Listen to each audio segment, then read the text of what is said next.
warm welcome to the third edition of Ask, Learn and Adopt, wherein you can send in questions to the experts beforehand, learn from them in a conversation with Jerry current microgreens, and then adopt them in your daily lives.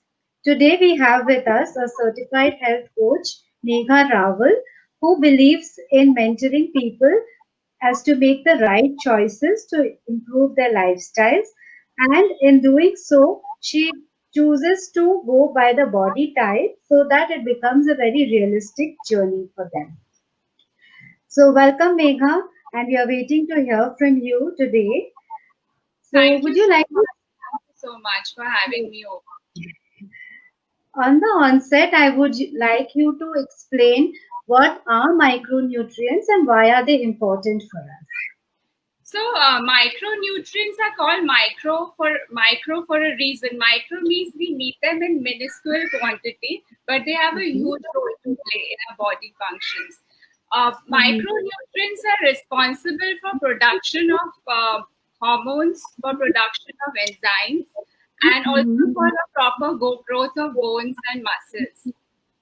And we Okay. all know that enzymes are very important for digestion. The food particles in our mouth start breaking because of the enzymes. It's a process of digestion. So Okay. micronutrients are all your vitamins, minerals, and vitamins can be further divided into two groups: fat soluble and water soluble. Okay. So, when you mention that vitamins can be food which is water soluble or fat soluble, so can you explain which are the vitamins which are water soluble and otherwise, and guide us how we can consume them so that the maximum absorption of these vitamins take place for us? That's a very good question. Even sometimes we consume lot of vitamins and minerals through supplements. The key is the absorption. So you Okay. will be surprised to know how much our B12 we consume. Only 2% of it is absorbed. So B12 Okay. and all your B vitamins, your C vitamins, they come in your water soluble category. Thankfully, even if you Okay. have more than you require, since it's water soluble, you excrete what you don't need. And the group Okay. of fat soluble vitamins include vitamin D, vitamin A, vitamin E, vitamin K. So you need fats for better absorption of these vitamins. To sound more relevant to the layman, I can explain. Like, Mhm. for example, to absorb vitamin D, it's best if we eat it with some sort of dietary fat. For example, nowadays a natural form of vitamin D is available, a plant-based vitamin D, which is Mhm. suspended in coconut oil. So that Okay. vitamin D is much better absorbed by your body. Okay.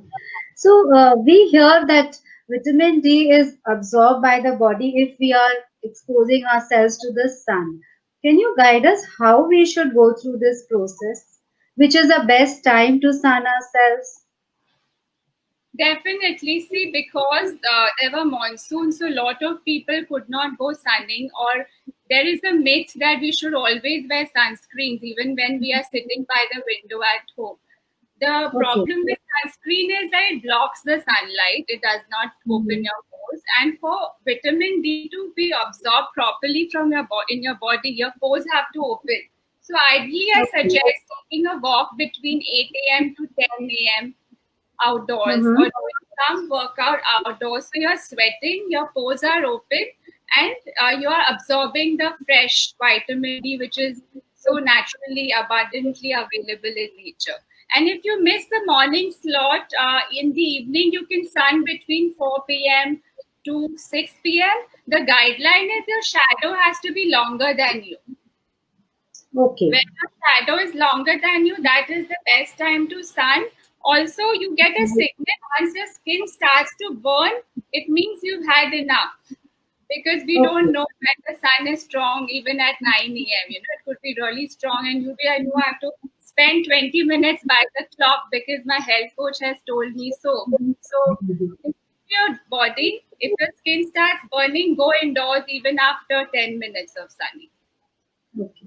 So is it that like some people can take in more sun, some people can take in less sun? Is it by the body color? Does it affect the sun taking in capacity? That's true. That's true. People in tropical countries ideally need more sunning because Mhm. genetically we are meant to be in the sun, naturally. Also, our genotype, our DNA has a role to play how much vitamin D we absorb from the sun. Okay. The Mhm. debate is whether, as you said, whether we should take supplements or my only effort is to educate people how to get it naturally through the sun. If not, how through your food you can take some sun. So there's an interesting fact I would like to share about mushrooms.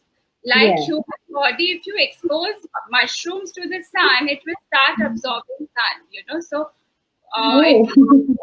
yeah, it's like nature is miraculous, I would say. So if you leave your mushrooms at 9 a.m. and put it on a tray and cover it with a light cloth and then pick it up at 4 p.m., it's full of vitamin D and you can enjoy it for your Okay. dinner.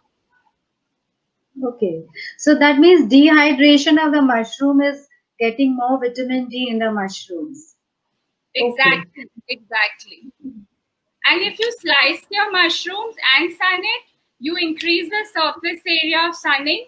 It's like how when Oh, you sun, if you're wearing shorts and singlet, it's always better to sun like that because 70% of your skin, like your legs, your hands, should be exposed to the sun. Same with mushrooms.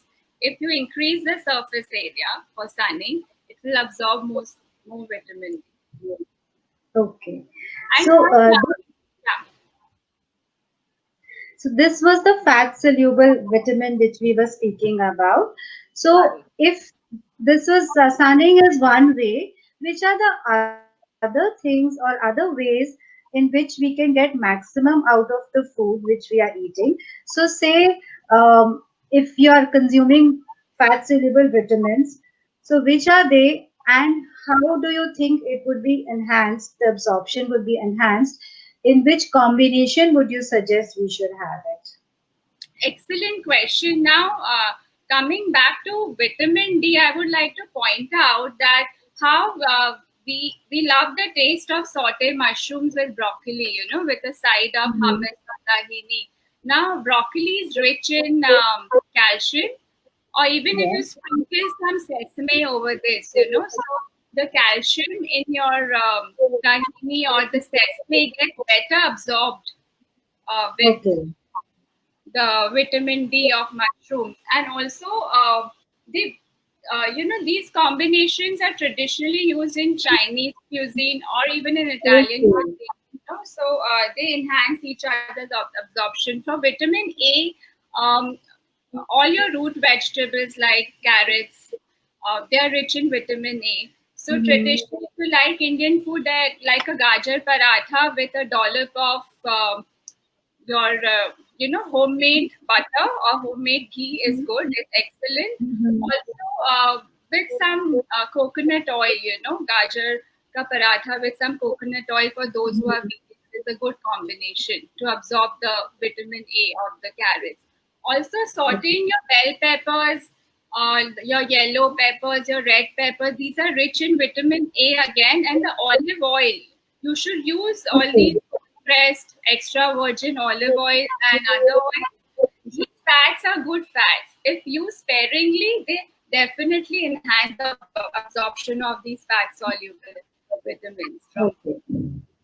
So what I understand that some amount of good fats should be there in your diet every day.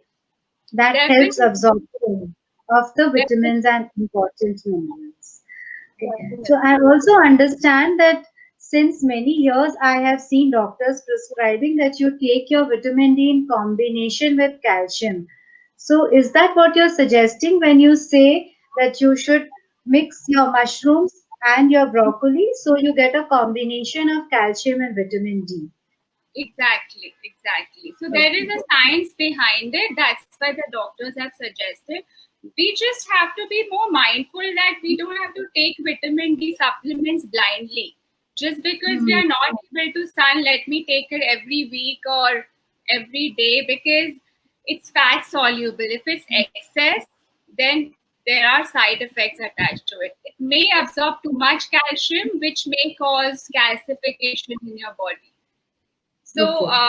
if we are relying on artificial sources of supplements, we have to be careful. Consult with your health coach or your doctor before we Mhm. continue taking the supplements. Okay. A question which has been asked in this connection is that if calcium is being used or taken in by us, do we also need to do anything else so that the calcium is absorbed by our bodies?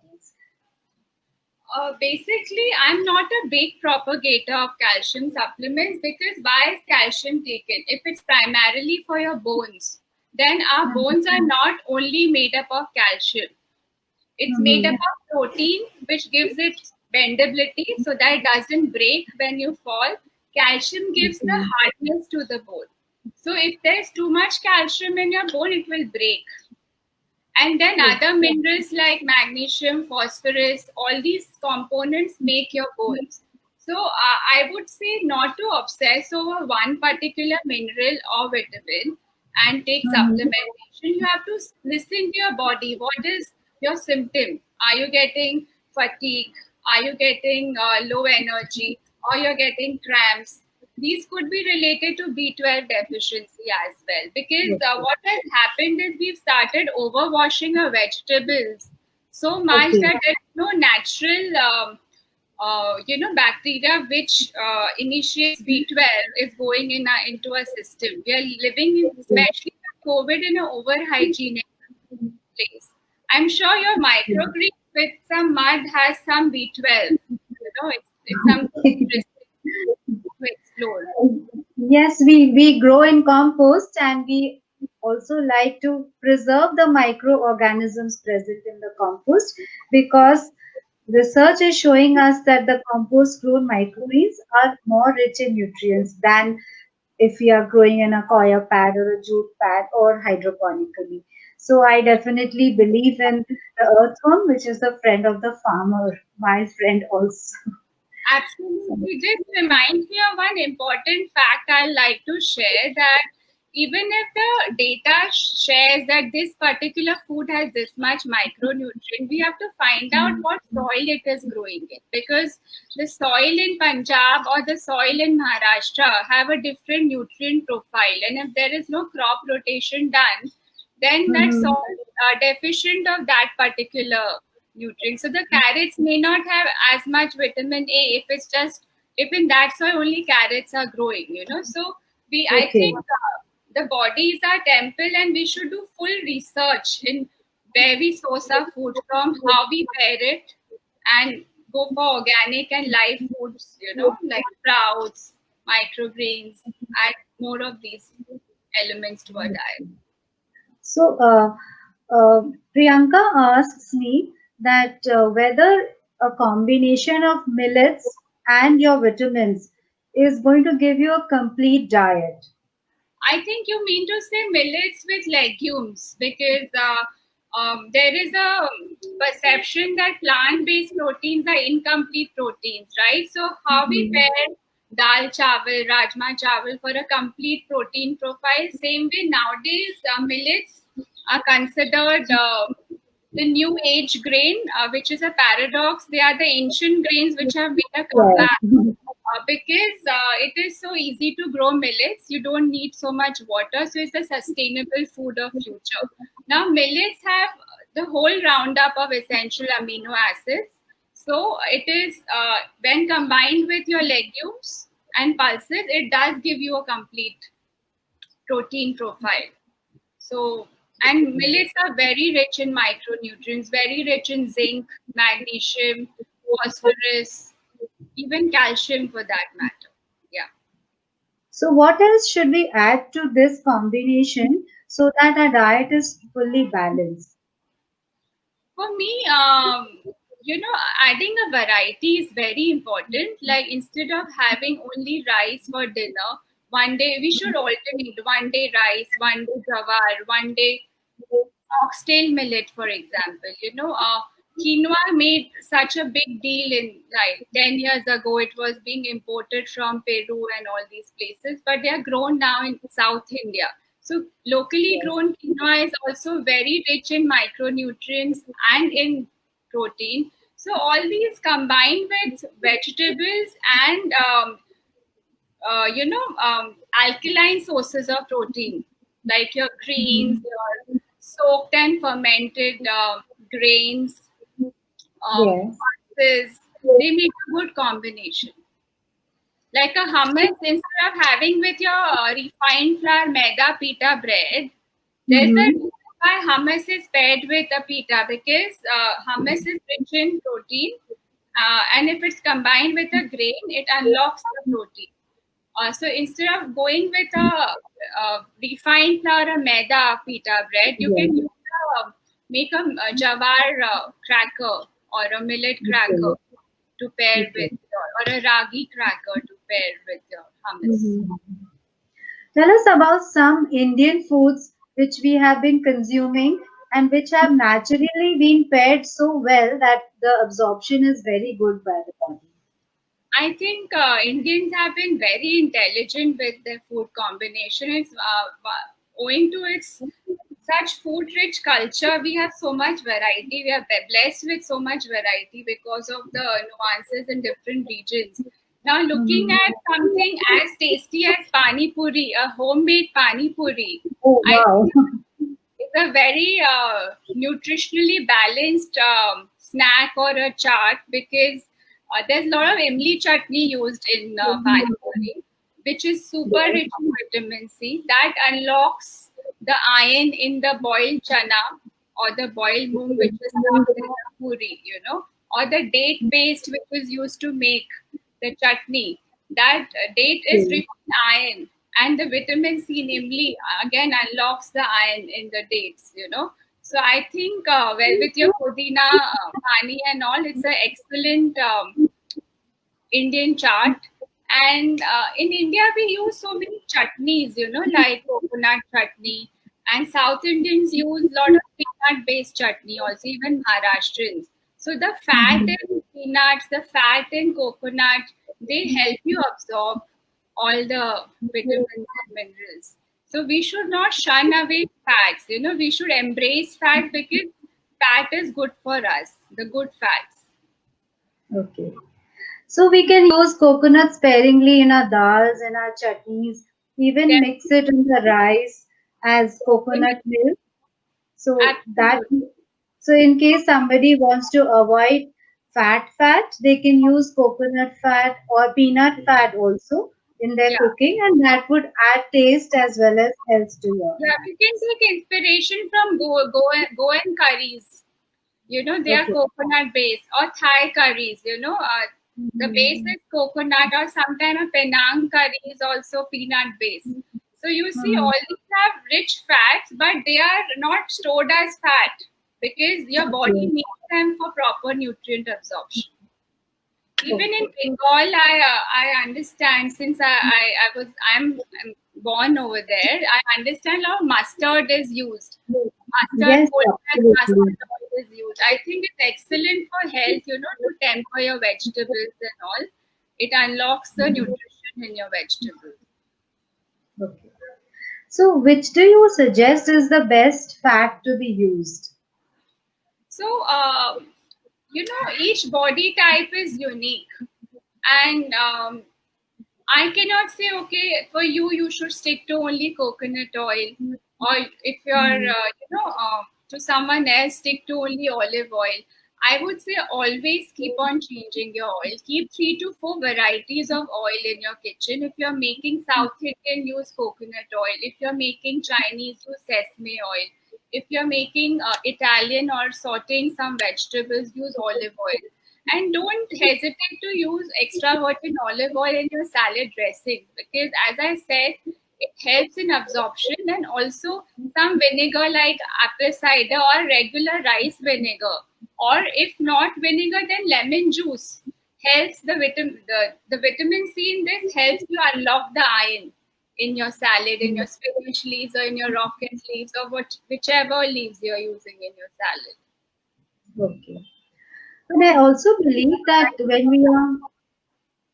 when we combine good fats in our salads or otherwise, it helps to release constipation. So, Yeah, because many a times because of the sedentary lifestyles, Ruchi wants to know what can we use in order to relieve us from the constipation, which is supposedly the root cause of many of our disease. I agree. I agree. If you combine fats in your diet, it lubricates your system. So it, gives you that the oiliness gives you that lubrication, which is very important to counter act your constipation. But what is also important is to be physically active. If you're Yes. eating fat rich food and you're sitting all day, then that's not a great idea. I would say a well balanced diet along with some physical activity is very important to deal with constipation. I Mhm. yoga asanas, there's so many yoga asanas to relieve constipation. And how you chew your food, if you're like, oh, I don't want to eat this, but this is what is made at home and I have no option to eat it, you're not releasing your enzymes to digest it. So instead of Mhm. 2 hours, it may take 4 hours to digest and lead to constipation. So you Okay. have to enjoy your food. You have to drool over your food. That is very important. And the moment you lay your eyes on food, that is the time digestion starts. So to enjoy the whole process. Okay. So that means you have to work on food, become looking attractive, tasting good, everything in combination releases the enzymes which help digest the food also. Right, right, right. So, Priyanka has sent us a question. She says that she's heard that there is something called anti-nutrients. What is Right. that she would like to know? Right. Now, see, plants and all plant-based food didn't have any defense mechanism. Okay, so naturally they have something bitter in them to ward off pests and all these Mhm. insects. Also, in grains and legumes, uh, there's something called phytates, which is the stored form of phosphorus, but these are Okay. very difficult to digest. Now, the only way to unlock this phytate is to soak it, to ferment it, or combine it with vitamin C. So I would say not to obsess over the side effects of anti-nutrients, because the advantages are too much to ignore, especially in a vegetarian diet. We cannot afford eliminating this food group. We can add a lot of we can soak and sprout, as I said, to remove the phytates, and also squeeze lemon on our dal, squeeze lemon um, on our rajma, and enjoy the food that way. That is one way to deal with anti-nutrients. And definitely add microgreens. That those are light foods, so that adds the nutrients in your meal. Okay. So if we soak the dals overnight, then in the morning the water which is there in the dal, should we continue using that or we should change the water? Wash your dal or legume properly, and then use the same water to cook it. But make sure you wash it 3 to 4 times Mhm. if you're using the same water. Same way, Because brown rice should be soaked, because Mhm. brown rice has more B vitamins, but it's difficult to digest. So if it's soaked 3 to 4 hours in advance, it's easier on your stomach. Another question which has been asked is about the curd whey which comes out. What does it contain and how can we consume See, I am a strong believer that protein from milk and milk products should be limited to a certain age, because the source of your milk and all of those things determine the quality of your whey and your ghee and all those things. Mm-hmm. So, whey is basically from fermented curd, So, some people consume it. Traditionally, it has been consumed to build a healthy gut flora, and it's very rich in protein. But Mm-hmm. if I delve into this topic, it's a very debatable and a very lengthy topic, that how the cow is milked and how they are treated and all of that. So I don't Mm-hmm. think so we have the time for that today.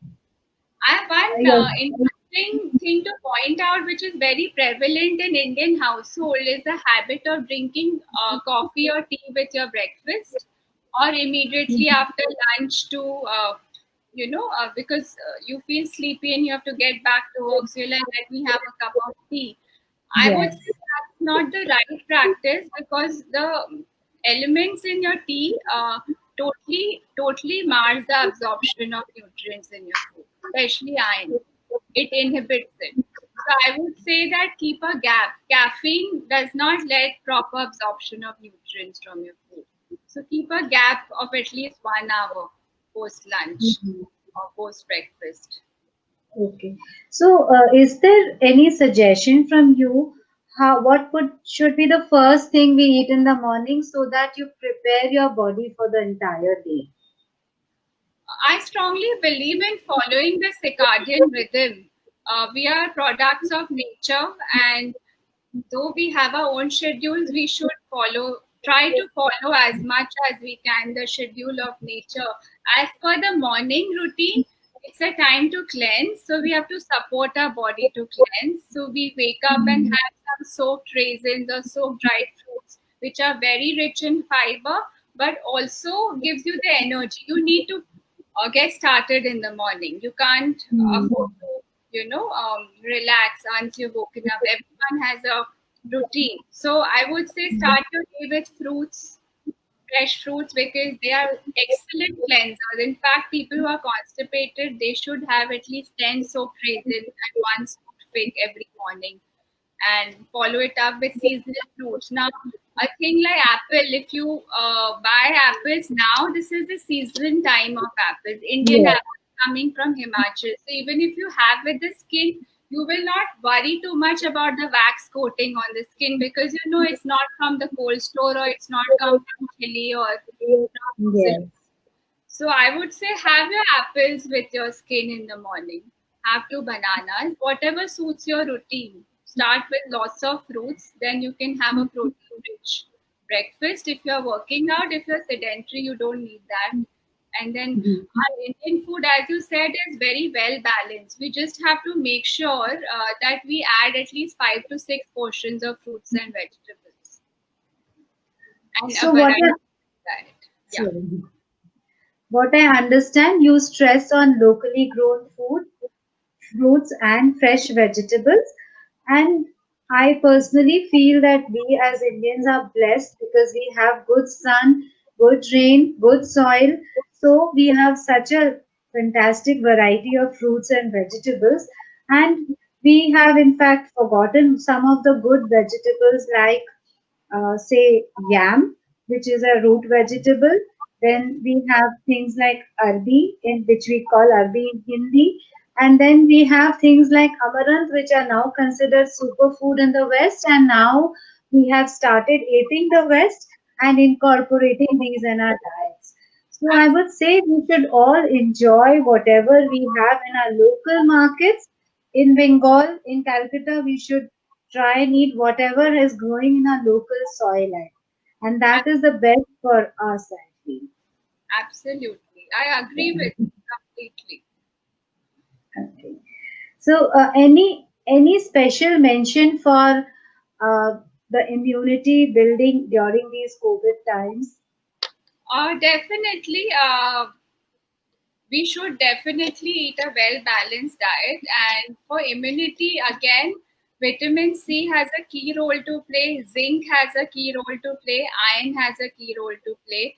So if you eat seasonal and local and add things like turmeric, now if you're making your karas with turmeric, add a pinch of black pepper, which will help you in absorption of curcumin of turmeric. Go easy on the ginger because ginger creates too much heat. So all these superfoods, we should include amla in our diet for Mhm. immunity. So these are some good options for immunity, apples and fruits, then in all these herbs and condiments I've just mentioned, all the root vegetable, even garlic is very good for immunity. So you can add like a dash of garlic in your salad dressing or while you're tempering your dals and And even the Indian spices like cumin, yeah, mustard, definitely. cinnamon. Thankfully, haldi is put in all our sabzis and dals, so we did not, really worry about having that turmeric latte, which is becoming so famous abroad because turmeric is there in all our meals. Mhm. What I would like to conclude is that we should look at our body signals. If we are suffering from hair loss, skin problems, brittle nails, these are signals that we are deficient. We should not Mhm. just blindly take vitamins and minerals. Our aim should be to take bioavailable vitamins and minerals, the micronutrients from food. So we Mhm. should always go to the markets. Right now, I'm not sure with COVID how it is. See what is the local seasonal greens available, and always Okay. those. So what you suggested that instead of popping supplements blindly, we should get these nutrition from the food which we are eating and consume it so well so that we don't need any supplements, Absolutely, additional supplements. Okay. absolutely. So that was a great learning from you, Megha. And I would like to sign off by also mentioning that Megha has been very closely associated with the Bandra Farmers Market along with Kavita Mukhi, who is the donor of farmers markets in India. And be with us next week.